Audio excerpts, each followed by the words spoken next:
नमस्कार, Byju's exam prep IAS Hindi में आप सभी का स्वागत है। और आज हम 8 मार्च के प्रमुख समाचारों पर आधारित कुछ प्रश्नों पर चर्चा करने वाले हैं। तो आइए शुरू करते हैं आज का डेली क्विज। आज के प्रश्नों पर चर्चा करने से पहले एक महत्वपूर्ण सूचना आप सभी के लिए है। आप सभी को ध्यान रखना है कि हमारे द्वारा नेशनल स्कॉलरशिप टेस्ट का आयोजन किया जा रहा है और यह टेस्ट 10 मार्च को सुबह 11 बजे आयोजित किया जाएगा। इस टेस्ट में भाग लेकर और अच्छा स्कोर करके आप सभी छात्र जो है 90% तक का जो स्कॉलरशिप है उसको प्राप्त कर सकते हैं। बस आपको क्या करना है, इस टेस्ट में भाग लेने के लिए खुद को रजिस्टर करना है। रजिस्ट्रेशन का लिंक जो है इस वीडियो के डिस्क्रिप्शन बॉक्स में दिया गया है। आप उस लिंक का उपयोग करके इस टेस्ट के लिए खुद को रजिस्टर कर सकते हैं और 10 मार्च को सुबह 11 बजे इस टेस्ट में भाग ले सकते हैं और भाग लेकर के 90% तक का जो स्कॉलरशिप है वो प्राप्त कर सकते हैं। तो बस आपको ध्यान में रखना है कि इस वीडियो के डिस्क्रिप्शन लिंक में जो है रजिस्ट्रेशन का लिंक दिया गया है और आपको ये भी ध्यान में रखना है कि जो रजिस्ट्रेशन की आखिरी तारीख है वो 10 मार्च ही है और 10 मार्च को सुबह 6 बजे तक आप क्या कर सकते हैं, खुद को रजिस्ट्रेशन कर सकते हैं। इस बात को आपको ध्यान में रखना है। आइए आगे बढ़ते हैं और देख लेते हैं आज के क्वेश्चन नंबर 1 को। क्वेश्चन नंबर 1 क्या है, भारत में ईडी यानी कि प्रवर्तन निदेशालय के संबंध में निम्नलिखित कथनों पर विचार करें। और यहां पर आपको 3 कथन दिए गए हैं और पूछा जा रहा है ऊपर दिए कथनों में से कौन सा कथन सही है। देख लेते हैं पहले कथन को। पहला कथन क्या है, ईडी भारत के संविधान के तहत स्थापित एक स्वतंत्र निकाय है। तो यहां पर आपको ध्यान में रखना है कि ईडी की चर्चा यानी कि जो इन्फोर्समेंट डायरेक्टरेट है उसकी चर्चा जो है हमारे संविधान के किसी भी अनुच्छेद में नहीं है। आपको ध्यान में रखना है कि जो ईडी है उसकी स्थापना हुई थी 1 मई 1956 को और यहाँ पर जो विदेशी मुद्रा विनिमय अधिनियम 1947 है यानी कि जो फेरा 1947 था उसके तहत जो है जो आर्थिक मामलों का विभाग था उसके द्वारा जो है इस इकाई का गठन किया गया था। तो आपको ध्यान रखना है कि ये कोई संवैधानिक संस्था नहीं है। तो यहाँ पर पहला कथन तो यहाँ पर गलत हो जाता है। आइए देख लेते हैं दूसरे कथन को। दूसरा कथन क्या है, यह मुख्य रूप से विदेशी मुद्रा प्रबंधन अधिनियम फेमा और धन शोधन निवारण अधिनियम को लागू करने के लिए जिम्मेदार है। बिल्कुल सही बात है। हम सभी जो है ईडी के जो कार्य हैं उसको जानते हैं। तो आप देखोगे कि ईडी का जो प्रमुख कार्य क्या है कि जो फेमा जो है यानी कि फॉरेन एक्सचेंज मैनेजमेंट एक्ट उसको लागू करवाना सही तरीके से, जो पीएमएलए है यानी कि prevention of money laundering act है उसके तहत ये क्या करता है, मनी लॉन्ड्रिंग की एक्टिविटियों को जांच करता है। इसके अलावा जो है फिगेटिव इकोनॉमिक ऑफेंडर एक्ट उसको भी लागू करवाने का इसका क्या है, क्षेत्राधिकार है। यानी कि आप देखोगे कि यहाँ पर जो दूसरा कथन है वो क्या है, सही है। आइए देख लेते हैं तीसरे कथन को। तीसरा कथन क्या है, ईडी गृह मंत्रालय के अधीन कार्य करता है। तो आप सभी को ध्यान में रखना है कि एट प्रेजेंटली जो ईडी है वो जो है administrative control of department of revenue ministry of finance government of India यानी कि फाइनेंस मिनिस्ट्री के तहत जो डिपार्टमेंट ऑफ रेवेन्यू है उसके तहत काम करता है। यानी कि आप देखोगे कि यहाँ पर जो तीसरा कथन है वो भी यहाँ पर गलत है। यानी कि यहाँ पर जो क्वेश्चन नंबर 1 है उसका आंसर होगा आपका ऑप्शन नंबर बी। यहाँ पर सिर्फ दूसरा कथन सही है, बाकी पहला और तीसरा कथन क्या है, गलत है। तो इससे जुड़े हुए जो न्यूज हैं वो द हिंदू समाचार पत्र में आए हैं जिसके आधार पर जो है ये क्वेश्चन आपके सामने रखा गया था। आइए आगे बढ़ते हैं और देख लेते हैं क्वेश्चन नंबर 2 को। क्वेश्चन नंबर 2 क्या है, भारत में महिला श्रम बल भागीदारी दर, याद रखिएगा महिला श्रम बल भागीदारी दर के संबंध में निम्नलिखित कथनों पर विचार करें। और यहां पर आपको 3 कथन दिए गए हैं। पूछा जा रहा है कौन सा कथन इसमें सही है।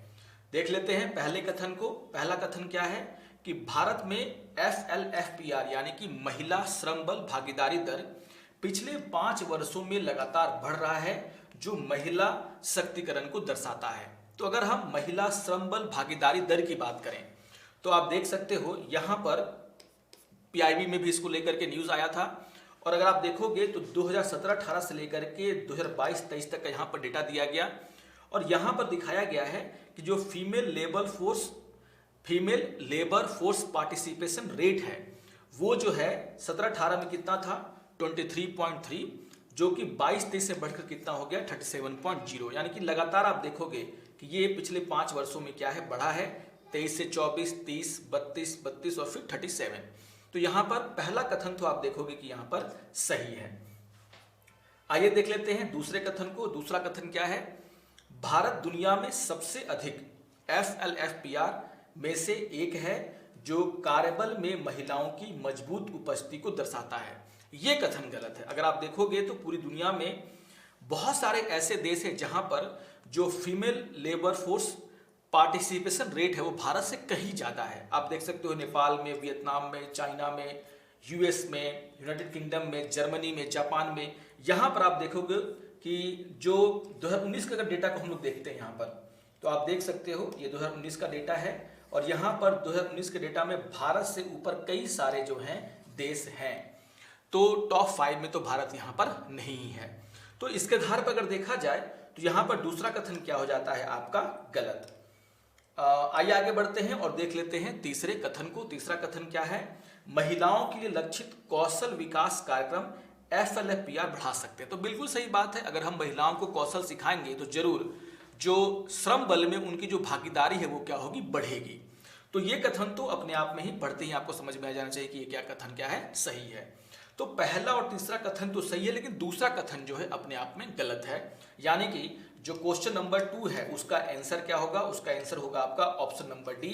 यहां पर पहला और तीसरा कथन क्या है, सही है। तो इससे जुड़ा हुआ एक न्यूज आज के द हिंदू में आया है, fall and rise in women work participation. तो इसको आधार बना करके ये क्वेश्चन आपके सामने रखा गया था। ये न्यूज भी काफी इंपॉर्टेंट है, काफी सारे डेटा आपको यहाँ पर मिल जाएंगे, इसको भी आपको ध्यानपूर्वक पढ़ना है। आइए आगे बढ़ते हैं और देख लेते हैं क्वेश्चन नंबर 3 को। क्वेश्चन नंबर 3 क्या है, प्रधानमंत्री उज्ज्वला योजना यानी कि PMUY के संबंध में निम्नलिखित कथनों पर विचार करें। 3 कथन दिए गए हैं और पूछा जा रहा है कि कौन सा कथन यहाँ पर सही है।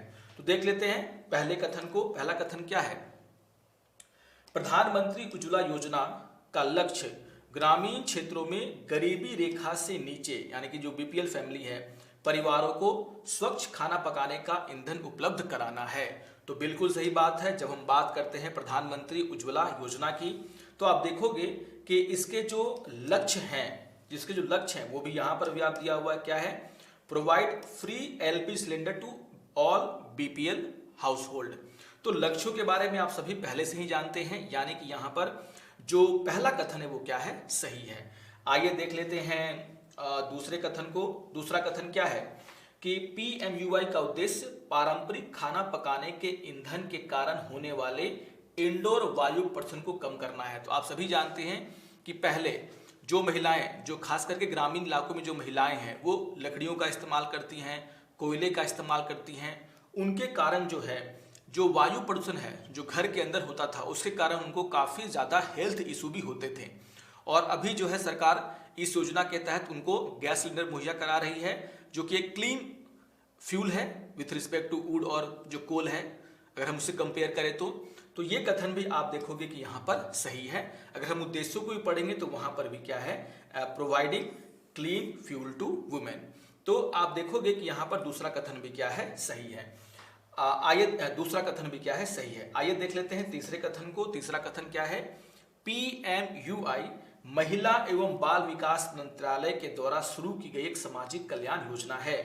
तो आपको ध्यान में रखना है कि यह जो योजना थी वो पेट्रोलियम और प्राकृतिक गैस मंत्रालय के द्वारा लॉन्च की गई थी। यानी कि यहाँ पर जो तीसरा कथन है वो क्या है, गलत है।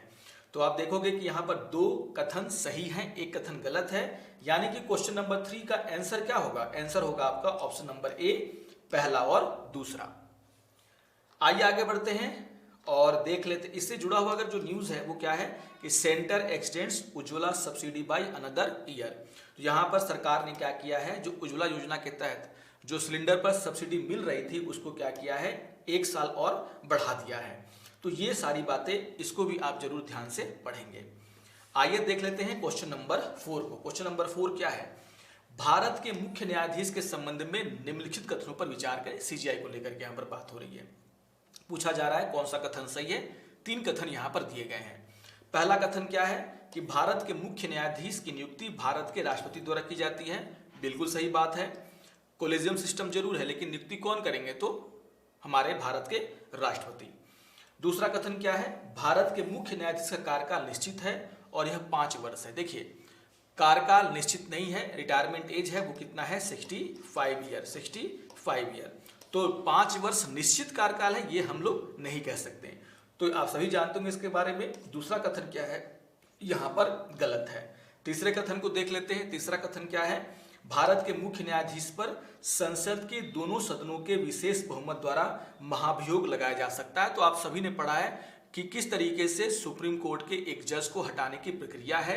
तो यहां पर जो है ये कथन भी बिल्कुल सही है। तो एक कथन गलत है, 2 कथन सही है। पहला और तीसरा कथन क्या है? सही है। तो क्वेश्चन नंबर 4 का आंसर क्या हो जाएगा आपका? Option number B. यहां पर पहला और तीसरा कथन क्या है? सही है। दूसरा कथन क्या है? गलत है। आइए अब एक प्रीवियस ईयर क्वेश्चन को देख लेते हैं, और ये क्वेश्चन जो है 2022 में पूछा गया था। क्वेश्चन नंबर 5 क्या है कि भारत में निम्नलिखित में से कौन श्रमिकों को रोजगार देने वाले कारखानों में औद्योगिक विवादों, बंदी और छटनी पर जानकारी संकलित करता है, यानी कि जानकारी को इकट्ठा करता है। तो यहां पर आपको ध्यान में रखना है कि ये सारी जानकारियां जो हैं, जो लेबर ब्यूरो है यानी कि श्रम ब्यूरो है, उसके द्वारा इकट्ठा की जाती है। तो जो लेबर ब्यूरो है उसका काम ही यही है कि वो एक नोडल एजेंसी है जो कि ये देखता है कि जो हमारे देश में लेबर रिलेटेड डेटा हैं, जैसे इंडस्ट्रियल डिस्प्यूट, क्लोजर, जो कंपनियां बंद होती हैं उसके कारण कितने लोग क्या हुए, बेरोजगार हुए हैं, इन सभी की डेटा जो है कौन रखता है? तो लेबर ब्यूरो। तो आंसर क्या होगा आपका? ऑप्शन नंबर सी, यानी कि श्रम ब्यूरो। तो क्वेश्चन नंबर 5 का आंसर क्या है? Option number C. आइए आज के जो है तथ्य पर हम लोग चर्चा कर लेते हैं, और आज का तथ्य है इसरो का दूसरा रॉकेट लॉन्च पोर्ट। काफी इंपॉर्टेंट है ये साइंस एंड टेक के लिहाज से अगर देखा जाए तो। आप सभी ने पिछले दिनों देखा होगा कि जो इसरो है उसने क्या किया है, तमिलनाडु के, आप मैपिंग के लिए बहुत इंपॉर्टेंट है ये। तो तमिलनाडु में यहाँ पर जो है तुथिकुडी जिले के क्या है, कुलशेखर पट्टिनम, क्या नाम है उसका, कुलशेखर पट्टिनम में दूसरा जो है स्पेस पोर्ट स्थापित करने का उन्होंने कर रहा है। काफी हद तक इसका काम शुरू हो चुका है। तो मैपिंग के हिसाब से देखा जाए तो एक तो है, आप देखोगे कि भारत के पास भारत में जो है आंध्र प्रदेश में श्रीहरिकोटा है, तो वहां पर हमारा एक लॉन्चिंग पैड है जहां से हम क्या करते हैं, अपने सैटेलाइटों को छोड़ते हैं। और यहाँ पर इसरो के द्वारा जो दूसरा लॉन्च पैड जो है वो कहाँ पर बनाया जा रहा है, आपने देखा क्या, तमिलनाडु में जो तूतीकोरन है वहां पर आप देखोगे कि नाम क्या है उस जगह का, कुलशेखर पट्टिनम। अब यहाँ पर ये जो लॉन्च पैड है उसके बनाने के पीछे का रीजन क्या है, इसको लेकर के चर्चा की गई है। अगर आप इस सिर्फ इंफोग्राफिक्स को भी ध्यान से देखेंगे तो समझ में आ जाएगा कि आखिर क्यों जो है इसरो को इस दूसरे लॉन्च पैड की आवश्यकता पड़ी। आप यहाँ पर देख सकते हैं कि जो श्रीहरिकोटा से जो हमारे जो PSLV या फिर GSLV लॉन्च होता था, उसे जो है श्रीलंका के ऊपर से गुजरने से बचाने के लिए हमें एक तरह का जो रास्ता है अख्तियार करना पड़ता था, जिसे हम लोग क्या बोलते हैं, डॉगलेग मैन्यूवर। तो जो डॉगलेग मैन्यूवर था उसके कारण फ्यूल ज्यादा लगता था रॉकेट को। दूसरा कि जो स्ट्रेट पाथ होता है उससे भटक करके ये जाता था, जिससे कि कभी कभी आपको देखने को मिला होगा कि जो मिशन है लॉन्चिंग का वो कभी कभी फेल भी हुआ है। और कहीं ना कहीं अगर आप देखोगे तो ये जो दूसरा लॉन्च पैड बन रहा है तमिलनाडु में, उससे अगर हम किसी सैटेलाइट को छोड़ेंगे तो यहाँ पर जो है ये जो मैन्यूवर है वो करने की हमें जरूरत नहीं पड़ेगी। हम सीधे क्या कर सकते हैं, इसके पाथ को ये कर सकते हैं, यानी कि ये पास से भटकने का जो इसका चांसेस है रॉकेट का वो काफी कम हो जाता है, फ्यूल कम लगेगा, जो सक्सेस रेट है वो हम क्या कर सकते हैं, बढ़ा सकते हैं। दूसरा कि जो छोटे उपग्रह हैं उसको छोड़ने के लिए भी जो है ये जो लॉन्च पैड है वो उसका उपयोग इसरो करने वाला है। तो इन सभी बातों को जो है आपको ध्यान में रखना है कि क्यों जो है इससे क्या फायदा होगा, ये आपको ध्यान में रखना है। तो आशा करता हूं कि आपको आज का ये डेली क्विज पसंद आया होगा। आपके सामने 4 क्वेश्चंस, एक प्रीवियस ईयर क्वेश्चन और आज का तथ्य। आज का तथ्य बहुत ही इंपॉर्टेंट है, उसको जरूर आप लोग क्या करेंगे, रिवाइज करेंगे। मैंने शॉर्ट में जो है इसके जो इंपॉर्टेंट पॉइंट है उसको बताने का प्रयास किया है। तो अगर आपको आज का ये सत्र अच्छा लगे तो आप जरूर इसको लाइक करेंगे जो मैंने नेशनल स्कॉलरशिप टेस्ट को लेकर के जो बातें आपको बताई हैं उसको भी आपको ध्यान में रखना है। तो मिलते हैं अगले सत्र में कुछ और इंपॉर्टेंट क्वेश्चन के साथ। तब तक के लिए नमस्कार और धन्यवाद।